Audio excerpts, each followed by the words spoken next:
Percepatan pembangunan ekonomi menjadi tantangan terbesar kepala daerah. Untuk mengulasnya secara mendalam, sudah hadir bersama kami secara virtual dengan Deputi Bidang Pembangunan Kewilayahan Kementerian PPN Bappenas, Medril Zam. Terima kasih, halo selamat siang Pak Medril Zam, terima kasih telah bergabung bersama kami di Breaking News.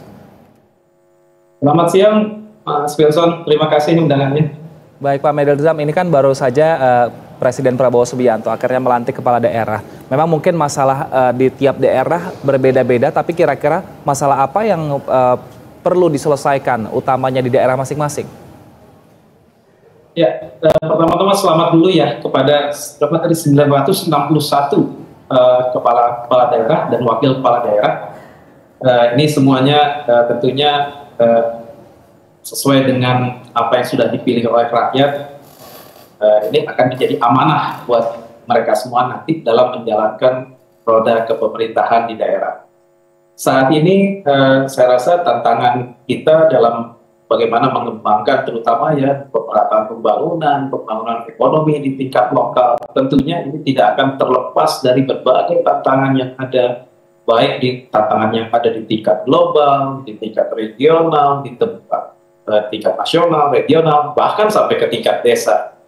Saya ingin mengulas sedikit, ada beberapa tantangan yang mungkin perlu kita hadapi secara bersama-sama, termasuk juga dengan tantangan, terutama di tantangan ekonomi, di mana Indonesia sekarang mungkin sudah hampir 30 tahun terjebak di dalam negara sebagai status negara berpendapatan menengah. Ya. Jadi kita middle income trap, dan kita punya PR besar.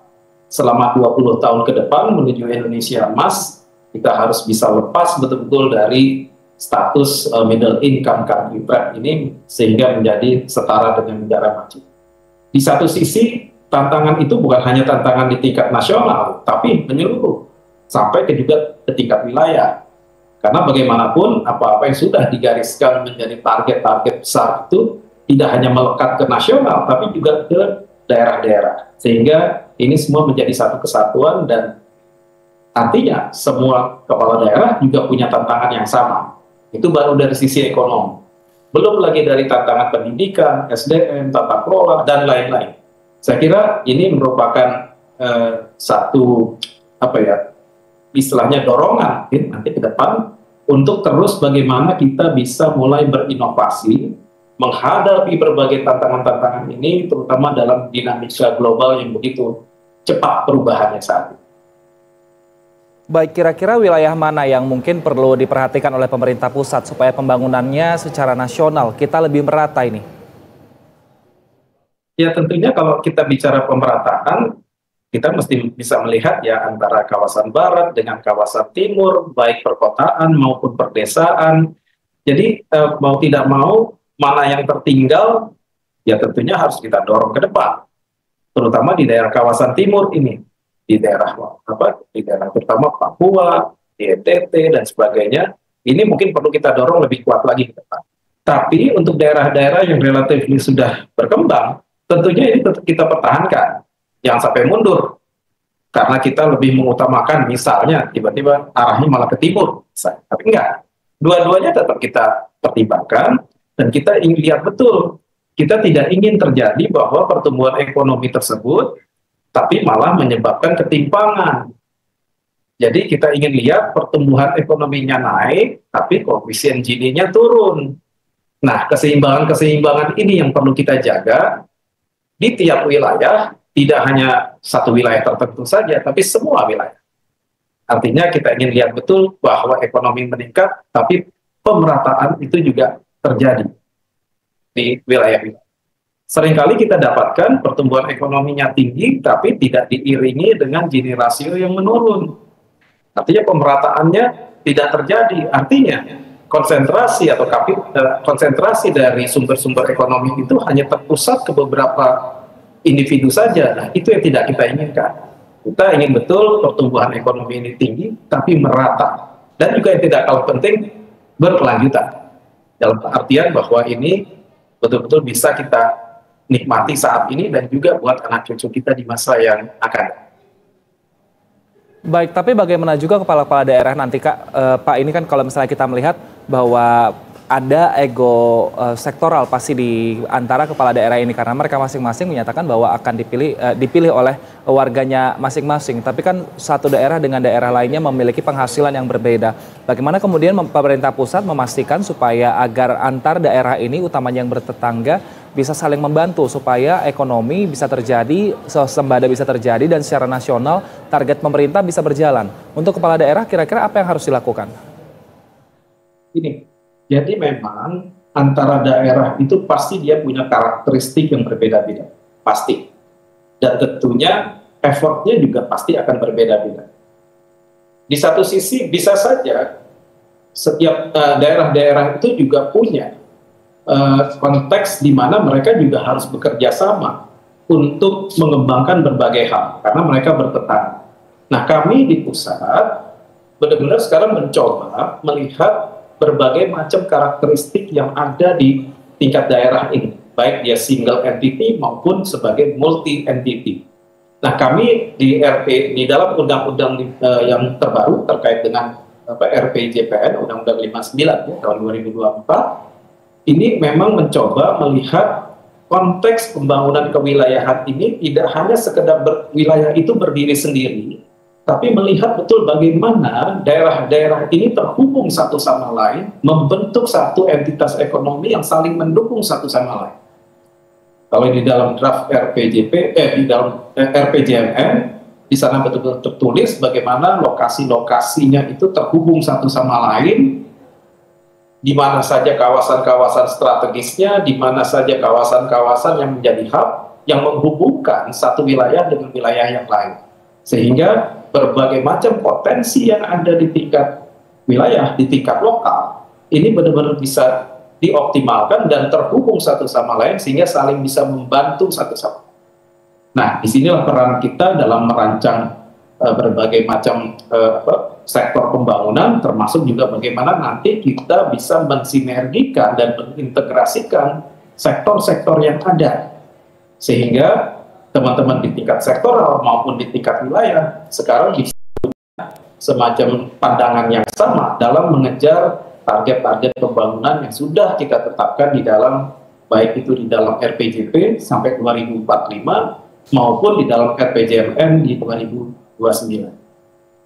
Baik, dalam RPJMN periode sebelumnya Pak Medrizal, kira-kira apa yang perlu diwaspadai oleh kepala daerah dan kira-kira apa yang perlu diperbaiki sehingga ketika menyusun RPJMN ini nanti di periode 2025-2030 ini bisa lebih baik dibandingkan dengan tahun-tahun sebelumnya? Baik, sebenarnya banyak ya, karena tadi saya sudah menyebut berbagai macam tantangan, tapi saya ingin menekankan beberapa hal, terutama ini kaitannya dengan pemerintah dengan tingkat wilayah. Jadi kami sudah mengamati beberapa fenomena di mana ternyata sejak reformasi, ternyata tingkat ketergantungan pemerintah daerah ke pusat itu begitu besar, bahkan naik. Rasio desentralisasinya ini bisa dibilang menurun. Artinya apa? Di sini kelihatan sekali bahwa tujuan-tujuan kita untuk melaksanakan desentralisasi otonomi daerah belum berjalan dengan baik, belum tercapai sepenuhnya. Sudah hampir 25 tahun. Jadi ini merupakan tantangan besar, dapat saya garis bawahi misalnya bagaimana teman-teman kepala daerah ini ke depan bisa meningkatkan PAD dari masing-masing daerah. Ini sebagai contoh. PAD hampir sebagian besar di kabupaten kota, termasuk di provinsi, bisa dibilang masih relatif rendah. Sebenarnya banyak sekali sumber-sumber penerimaan yang kalau misalnya kita agak kreatif sedikit, berinovasi, itu betul-betul bisa menghasilkan pendapatan asli daerah yang sebenarnya cukup besar.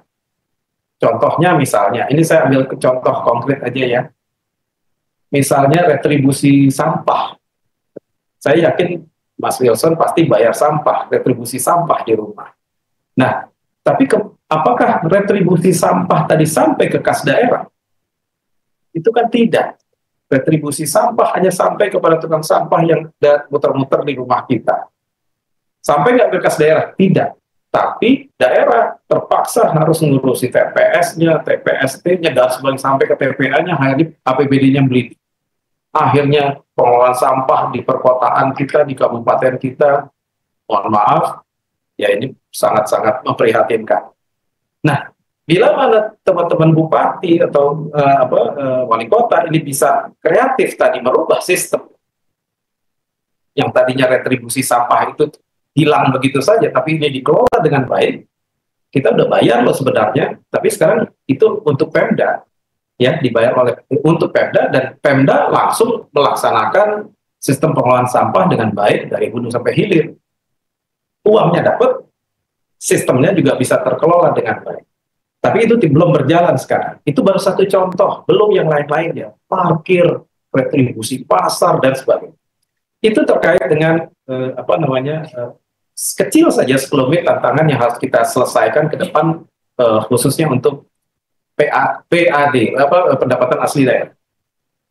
Kalau kita mau melihat lagi sampai ke bawah, kebetulan beberapa hari belakangan ini beberapa analisa terkait dengan desa, dana desa, dan sebagainya ini bagaimana efektifnya pengelolaan dana desa ini juga perlu mendapat perhatian, karena ternyata itu belum sepenuhnya memboost ekonomi desa di tingkat yang terbawah. Nah, ini kan juga perlu banyak perhatian ya, artinya dari teman-teman kepala daerah nanti tentunya bekerja sama juga dengan kami di Bappenas, di Kemendagri, di Kemendes, untuk terus bagaimana meningkatkan hal-hal yang masih belum selesai di RPJMN sebelumnya. Itu baru cerita tentang sekelumit tentang ekonomi di tingkat wilayah, dari kabupaten sampai desa. Belum lagi ancaman-ancaman lain yang perlu kita selesaikan, kita respons betul. Misalnya katakanlah bicara tentang biasanya disebut triple planetary crisis. Ada isu perubahan iklim, ada isu biodiversity loss, ada isu polusi, dan sebagainya. Itu terjadi sekarang di daerah. Bukan di nasional, itu terjadi di daerah. Dan itu mesti disikapi betul oleh para bupati, wali kota, dan sampai ke bawah kepala desa, sehingga ini bisa diantisipasi. Triple planetary crisis tersebut itu memberikan dampak besar sekali pada ekonomi. Sekali terjadi, besar sekali dampaknya dan merugikan kita, tidak hanya di kabupaten, bahkan sampai ke nasional. Jadi banyak sekali Mas Wilson yang memang menjadi tantangan-tantangan kita ke depan, tapi saya yakin betul kalau kita kolaborasi bareng-bareng, berinovasi, punya kreativitas, saya yakin ini bisa kita lalui bersama-sama. Baik, tapi juga yang menjadi PR dari pemerintah daerah adalah lebih dari setengah pemimpin daerah ini belum pernah memerintah sebelumnya. Artinya akan ada tantangan berupa pemanfaatan anggaran yang tepat sasaran. Kita akan membahasnya usai jeda, Pak Medril Rizam. Pemirsa tetaplah bersama kami di Breaking News.